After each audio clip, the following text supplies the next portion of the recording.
Hermanos, 2 por 1. tenemos una oferta especial, 2 por 1, 2 por 1, llévelo. Vamos a ver 2 sectas el día de hoy en una sola clase para poder empatar con las clases que tenemos. ¿Se acuerdan que vimos, insertamos un tanto fuerte que es que era los católicos carismáticos, ¿verdad? Sí. Entonces, para estar iguales, para salir bien con el calendario, vamos a ver dos sectas el día de hoy.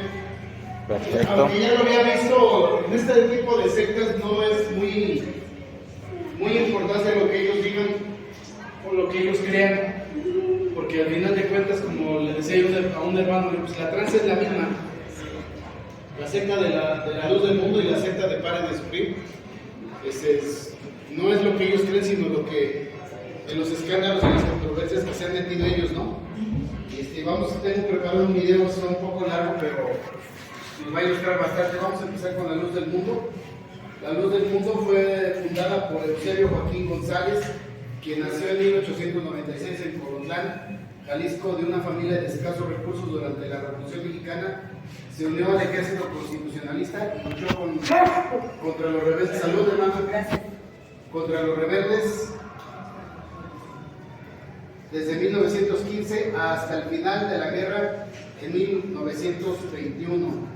Y en 1926, mientras servía en Coahuila, entró en contacto con ministros de la Iglesia Apostólica de la Fe en Cristo Jesús y dejó el ejército. Con su esposa, Elisa Flores, vivió un tiempo en Monterrey, trabajando al servicio de los líderes de esa iglesia, hasta que Joaquín González proclamó haber recibido una revelación el 6 de abril de 1926, en la que Dios le había dado el nombre de Aarón. Por eso a ese tipo de sectas se le llaman adonistas, o aronitas, ¿no? Por Aarón. Entonces hizo llamar a Aarón Joaquín y le encomendó restaurar la primitiva iglesia cristiana. Aquí se vuelve a repetir lo que hemos visto de las sectas, ¿no? Un líder iluminado que se le aparece Dios, que le habla a Dios, le manda un ángel, o le manda, no sé, un santo, o le manda una virgencita, y tú eres el que vas a hacer eso, tú vas a restaurar, ¿no? Sí. Entonces dice aquí, dice la iglesia cristiana, con su esposa viajó durante 8 meses hasta llegar a Guadalajara, Jalisco. Allí, un número considerable de sus seguidores, especialmente de escasos recursos, se adhirió a sus creencias. El 18 de julio de 1943, Joaquín González afirmó haber recibido otra revelación divina que le dijo que se bautizara con él y con él toda la iglesia en el nombre del Señor Jesucristo. En 1953, el entonces gobernador de Jalisco, o sea, 10 años después, le obsequió al dirigente religioso 14 hectáreas al este de la ciudad de Guadalajara e inició una colonia llamada Hermosa Provincia, la cual continúa siendo la más importante de la organización. Joaquín González falleció el 9 de junio de 1964 a los 66 años de edad. ¿Se imaginan? 14 hectáreas de tierra. Yo les decía en la mañana, más o menos cuánto tenemos de aquí, lo que es la iglesia y aquí y el estacionamiento, entonces, como ¿cuántos serán? ¿Una hectárea? No, es menos. Mucho menos. Como 1000. No, son casi como 6,000 metros, son casi 6,000. Una hectárea son 10,000 metros cuadrados. Aquí la iglesia con todo el templo y todo el techo y todo eso, será como 6,000 metros cuadrados, cuando la iglesia de los niños también. Contando todo.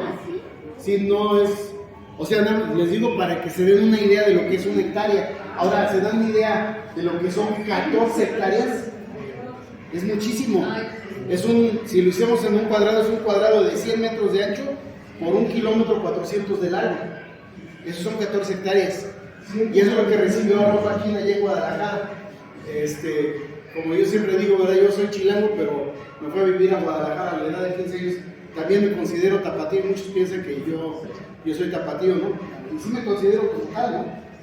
Porque me aventé bastantes años ahí. Y pues obviamente conozco la hermosa provincia. La conozco. No fui parte esa religión, pero sí conozco ese lugar, conozco el templo y conozco todas esas cosas. Pero pues es una colonia bastante grande y se me olvidó este detalle. Ya posteriormente adquirieron otro pedazo de terreno bastante grande, ya casi colindando con el periférico en la zona más oriente de Guadalajara, que se llama El Zalate, y es también una porción pero grandota también ahí. El Zalate sí llegué a pasar por el lado del periférico, nunca entré a la colonia, pero sí a la hermosa provincia.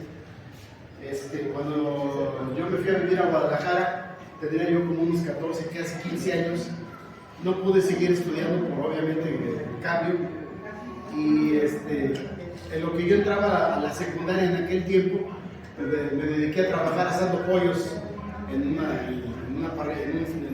restaurante, pollos a la parrilla. Entonces ahí ya saben, también hacemos pollos, hay que hacer una cooperacha. Me sé la fórmula, ¿no? Unos pollos. ¿Podemos cerrar esa ventana? Claro que sí, hermano. El sonido de afuera. Sí, ciérrale, por favor. Perdón, ya es que se calor.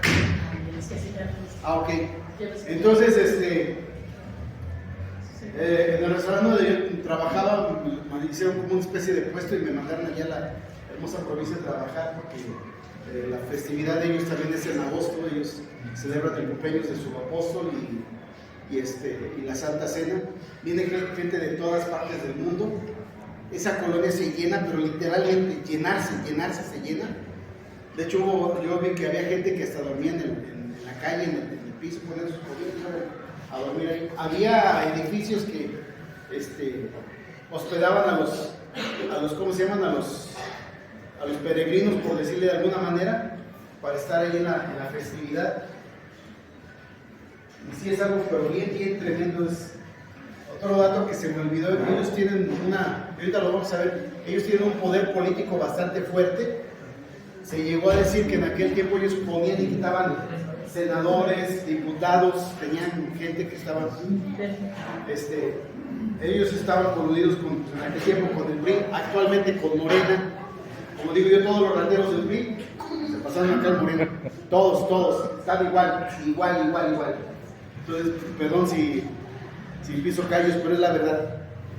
Porque últimamente tuvieron, el líder de ellos celebró su cumpleaños ahí en el Teatro de Bellas Artes, y precisamente fue un diputado que estaba en el Partido Verde y luego se pasó a Morena, que le dio chance, ¿no? Hasta decían de cotorreo que decían que el Instituto de Bellas Artes era Instituto de Bellas Artes de Literatura y de la Luz del Mundo, ¿no? Que decían eso, ¿no? Porque eran gente que estaba coludida. Vamos a ver aquí más adelante. No es lo que, como les comentaba, no es lo que ellos crean, sino la controversia en la que ellos se han metido. Y les preparé un video. Está un poco largo. Bueno, antes de ver el video, vamos a ver así rápidamente el caso de Pare de Sufrir. De hecho, aquí tienen bastante información. Les mandé al grupo las respuestas para su manual, tanto de uno como del otro. En el caso de Pare de Sufrir es el nombre que tiene en México la Iglesia Universal del Reino de Dios, una iglesia brasileña de corte neopentecostal. La doctrina de esta iglesia es un sincretismo que toma elementos del evangelismo o del evangelio, del catolicismo y de los cultos afro-brasileños, especialmente el Umbanda. La iglesia fue fundada en 1977 en Río de Janeiro por el obispo Edir Macedo, propietario desde 1989 de la multimillonaria empresa de televisión Record TV. Para el año 2000 se estimaba que solo en Brasil ya había 2 millones de miembros de esta secta. La misma iglesia contaba con 12 millones en todo el mundo en este mismo año. Antes de fundar la Iglesia Universal, Edir Macedo trabajó como cajero para la Lotería Nacional. Se inició como líder cuando 4 miembros de la Iglesia Evangélica Nova Vida, entre los cuales estaba su cuñado, insatisfechos con las cosas, fundaron una nueva rama que denominaron Iglesia de la Gracia, en la que Edir Macedo fue contratado como tesorero. Posteriormente fundó la Cruzada del Camino Eterno y la Iglesia Universal del Reino de Dios. Entonces ellos ellos tienen un problema. Por un lado, son los de la luz del mundo son peligrosos por una cuestión de carácter de abuso sexual, y los de Pare de Sufrir por una cuestión de extorsión económica, ¿no? De estar pide dinero. Voy a ponerles el video, es un video bastante fuerte, hermanos. Como les decía, de mañana, si no tiene el estómago, pues les recomiendo que se salga y que ya después se la contamos, porque sí. A ver, ahí va el video.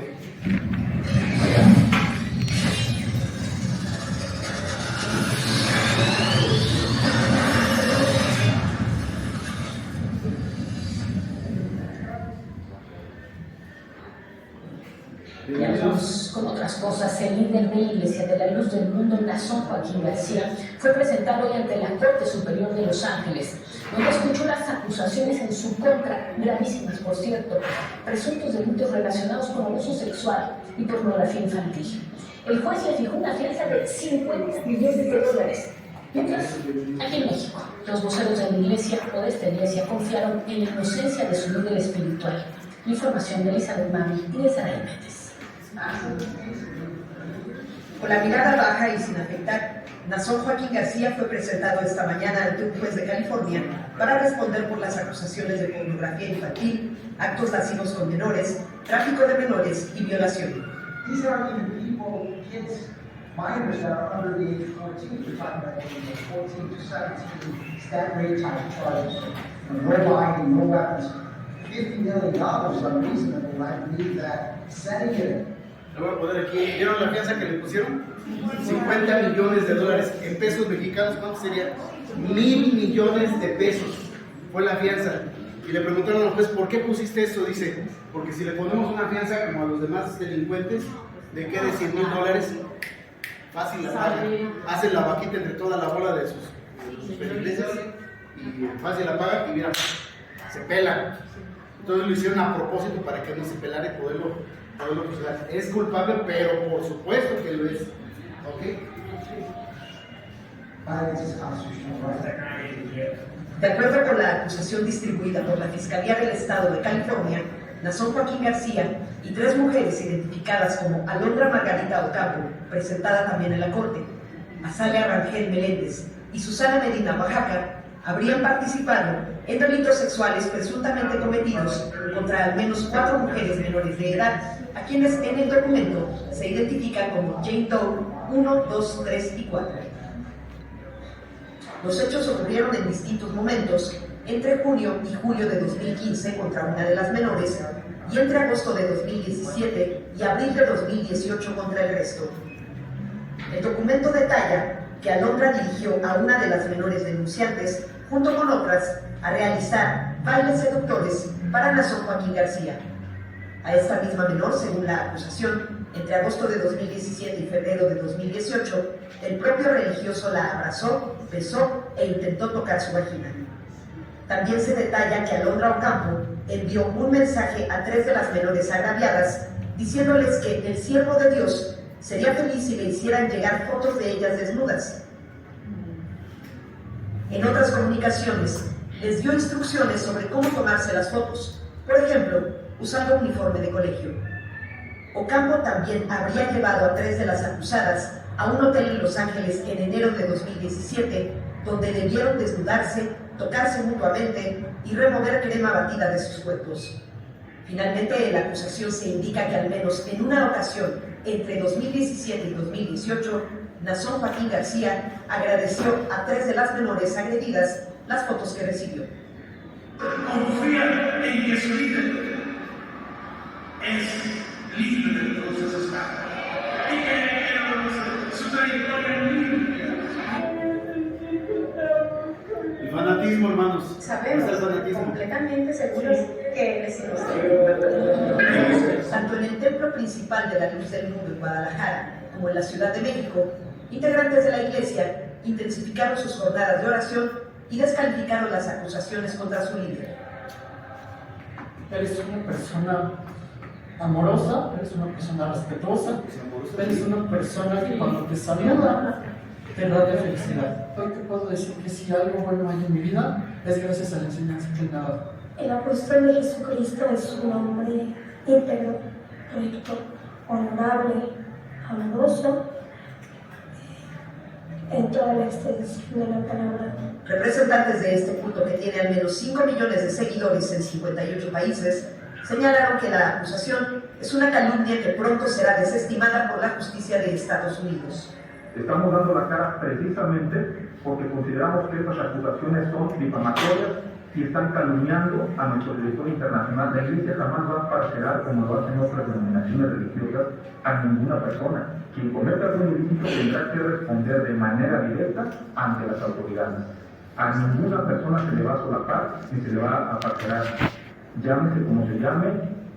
Informaron también que hasta el momento no existen investigaciones por parte de las autoridades mexicanas. En la parte jurídica está completamente tranquilo. Está preocupado por la imagen que se puede generar, no solamente de su persona ante la opinión pública, por la discriminación e intolerancia que derivado de esto pudiera generarse en contra de los fieles de la Iglesia. Ahora vamos a ver la parte de Pare de Sufrir. Bueno, al principio yo ingresé a esta comunidad en busca de la palabra, de la verdad, del estudio más profundo de la Biblia, donde que fue direccionada a otras áreas que decían si usted quiere hacer sus peticiones sobre prosperidad, nosotros podemos llevar a la Tierra Santa sus peticiones. O sea, ¿usted creía que por trasladar estas peticiones a la Tierra Santa iban a tener más efecto? Claro que iba a ser escuchada mis peticiones, porque con qué autoridad iba a hacer mi petición o con qué derecho voy a pedir a Dios, ¿no? Pero no le decían que ese derecho se adquiría por la conducta, por la devoción, por la dedicación a Dios en lugar del dinero. Pero para demostrar tu fe y amor a Dios, ¿cómo demuestras? Ellos te dicen, ¿cómo demuestras? Yo creo en ti. O sea que la gente que no tiene dinero no tenía salvación, digamos, o no tenía posibilidad de pedir algo. ¿Por qué?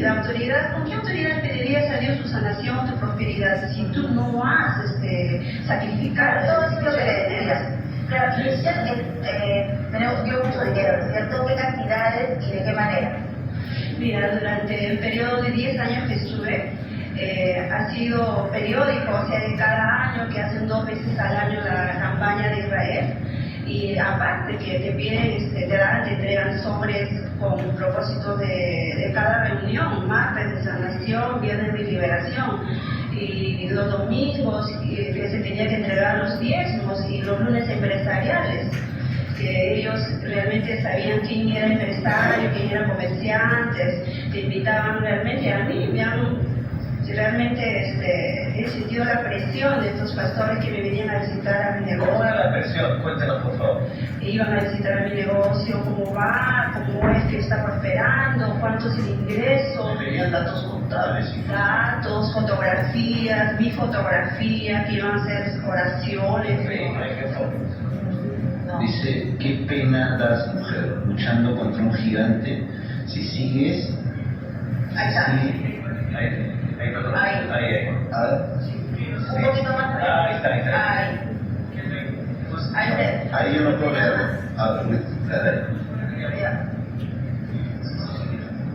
Si sigues de barra. Ahí.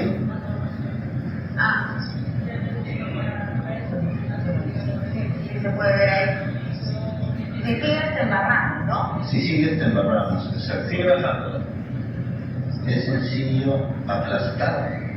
Ellos pues se creen una organización muy grande, poderosa, qué sé yo.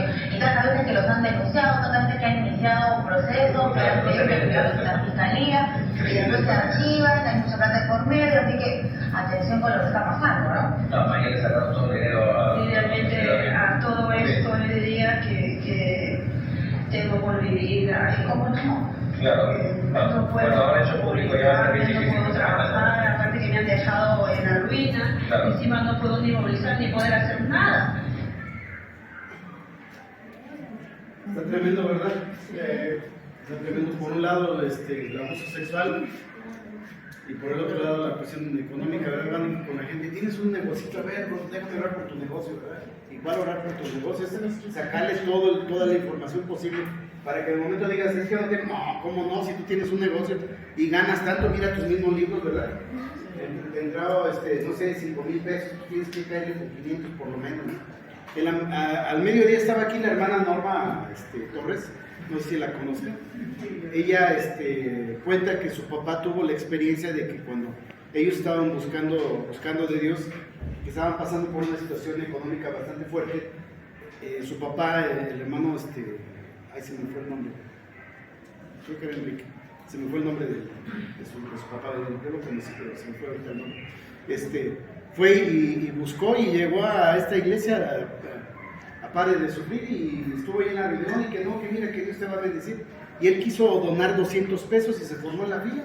Y entonces cuando llegó a depositarlo, que lo agarran, que dice, le pusieron una regañiza, pero de esas buenas, no, mira aquí, puro cheque y de 5 cifras para arriba, o sea, aquí no tus mugres 200 pesos míseros, eso vas hasta allá atrás, hasta allá te formas para que des tus míseros, así le dije, tus míseros 200 pesos. El hombre pues se enojó y obviamente se fue de la iglesia porque tuvo esa experiencia con los de pare de sufrir. Al final de cuentas, no sabemos si paran de sufrir, pero no paran de pagar, ¿verdad? No paran de lunes de antojamiento, martes de aportación, miércoles de suelta la lana, jueves de darle una ofrendota, viernes de calle más, ¿verdad? Lunes el sábado empresarial, domingo de buena tranza, ¿no? No sé, así tiene sus eventos. La campaña para Israel, ¿verdad? Que sí, hermanita. Y sabe qué, hermano, y le digo actualmente porque mis suegros llegaron ahí, ¿no? Y se lo juro, cuando nos acompañamos supuestamente por un aceite, ¿no? Que para que mi cuñado sacara espíritus, etcétera, porque sí estaba en un tema de eso. Yo le dije a Dios, pues, vas a ver ahorita, antes de dárselo le van a pedir el dinero, sorpresa, como si se veían sencillos mis suegros, no pidieron nada, ya hasta después, poco a poco, ¿no? Que siguieron yendo. Pero ahora de cuenta que pasaban las terminales, o sea, yo me impacté cuando no había que llevar el efectivo, pasaban por la terminal, y eso fue el año pasado. Y a ver, pásame la tarjeta, yo aquí le pongo la cantidad. O sea, dije, ¿qué poder? No. Órale, y pásame el número, pásame el link para entre semana, ¿verdad? ¿verdad? Años atrás, como a los 23 años, yo fui porque ya ve que lo televisaban, ¿no? Yo dije, no, mi papá decía de presión, dije, no, pues sí, mi mamá me acompañó al que era fuerte aquí en la ciudad, que es el Teatro Silvia. Bueno, no es un teatro. Pero sí, al final y llegamos, y es verdad lo que dijo, de cuenta que llegamos y nos sentaron así literal hasta atrás, ¿no? Dijeron, es la primera vez que vienen, sí, atrás. Y todos como dicen, butacas bien, a los sencillos, sencillas, hasta atrás. Y ese día hubo una boda masiva. Entonces llegamos y digo, ay, ¿por qué tantas novias, no? No, o sea, fue una cosa tan fea, o sea, como dice el líder o no sé, primero pasaron con él, ¿no? Y luego me di cuenta que también algo que me sorprendió fue que les dieron que el velo del no sé qué, que venía, ¿no? De Jerusalén y... O sea, yo la verdad ese día en ese momento, o sea, obvio que vamos a llevar el velo de Jerusalén. O sea, es literal que no somos de aquí, luego nos levantamos, ¿no? O sea, luego gracias a Dios dijimos no. Y sí, bueno, me dijo, pues hija, yo te dije que esto no. O sea, ella le daba pena preguntar dónde estaba el teatro, no ella por quererme acompañar, no, pregunta tú, dice. Sí, ¿verdad? Pero sí, no. Sí, no, están tremendos. Miren, como les digo, yo viví mucho tiempo en Guadalajara. De hecho, me considero tapatío, ¿verdad? Que se lo había comentado. Conozco el templo de los estos. La luz del mundo. Yo le digo la pus del mundo porque pues, es pus, realmente. Y en la iglesia en aquel tiempo al saxofonista se le destempló el saxofón y ya tocaba bien. Entonces teníamos que irnos a arreglar, buscamos dónde era y era precisamente la hermosa provincia, más adelantito, ¿no? Entonces tomamos el camión, me encargaron a mí, me llevé el saxofón y me lo llevé para que le cambiaran las zapatas, son como los empaques del saxofón. Ya me lo llevé para que lo arreglara ¿cómo se llama? El técnico, la persona que lo iba a arreglar, y lo dejé y le pagué y todo eso. Iba con un amigo y le digo, oye, vamos a pasar a ver qué onda, a ver qué hacen estas bolas de locos. Yo ya los había visto hace con tiempo, ¿no? Pero digo, vamos a ver qué onda. Ay, nos pasamos Y para empezar, ¿verdad? Mujeres de un lado, hombres del otro, ¿no? Yo digo, eso es tentar a la carne y tentar al chamuco, ¿no? En un momento dado. Pero lo que me llamó mucho la atención es que estaba el cuate ese predicando y en un momento dice, ya llegó el siervo, ya llegó el apóstol, ¿no? Y pues uno voltea así y señala para allá y voltea uno hacia ¿cómo se llama? La puerta o eso. Y se ve cómo llega, pero una limusina, hermano, pero limusina. No de esas que rentan para los 15 años, limusinas de 500 pesos. No, señora limusina. Es una micro que nomás la juntan y ya, pero es limusina. No, esa era la señora limusina negra. Y fue entrando y detrás un montón de chavos que ¡ay, el apóstol! O sea, ¿cómo es el fanatismo de la gente, ¿no? Por eso, hermanos, es necesario que leamos. El fanatismo es malo en todos los aspectos, en lo social, en lo económico, en lo político, en lo religioso, en todo eso es malo, porque esta gente, a legua se ve que este hombre es culpable, a legua se ve. Decían que en México no había denuncias. No, sí hay muchas denuncias. El problema es de que nunca les hicieron caso, pues están coludidos con el gobierno. ¿Cómo lo van a...? Y aparte en sus colonias, en sus comunidades financieras, ¿no? Por ejemplo, está el carnicero, de la tortillería, y todos son los mismos y se ayudan entre ellos. Entonces, nadie va a denunciar algo cuando les están ayudando. De hecho, se sabe, en Guadalajara se dicen muchas cosas. Sí se dieron cuenta que el cuate recibió 14 hectáreas, ¿no? Entonces, sí, iba con la gente de escasos recursos cuando decías, necesitas una casita, mira, ahí está el terreno, te lo regalo. El único requisito que tú vayas a la iglesia, tú y tu familia. Ah, no, pues sí, ¿verdad? Pero hubo quien se quiso pasar de vivo, pues total, ya tengo el terreno, ya me quedo aquí. Y pues no voy a la iglesia, entonces sí, el cuate como era militar, les mandaba gente armada, con pistolas, no, en serio, iban y les decían, ¿por qué no fuiste el domingo? No, pues que me comí una birria y pues me dio diarrea. Ándale pues, para la próxima. Y pasaba y no ibas, te volvían a mandar a la gente armada y te descargaban la pistola. O sea, los mataban, literalmente. Parece mentira, pero se maneja mucho. Tú sí conociste a Ana Ballín, ¿verdad? Sí, como nombre de tu generación. Ana Ballín venía de ese, no de esa religión, sino de esa zona. Era una hermana que era amiga de la hermana Ana Sánchez, y la conoce, la esposa del pastor Hasbach, la que traduce cuando llega un hermano, un gringo, y dice, oh, Mr. Americano, y yo, oh, I speak Spanish, digo, I speak English, ¿verdad? Y ya la hermana le está traduciendo, ¿no? Entonces, esa hermana, Ana Sánchez, tenía otra amiga que se llamaba Ana, que era compañera de ella, que la conoció en la facultad de la Universidad de Guadalajara.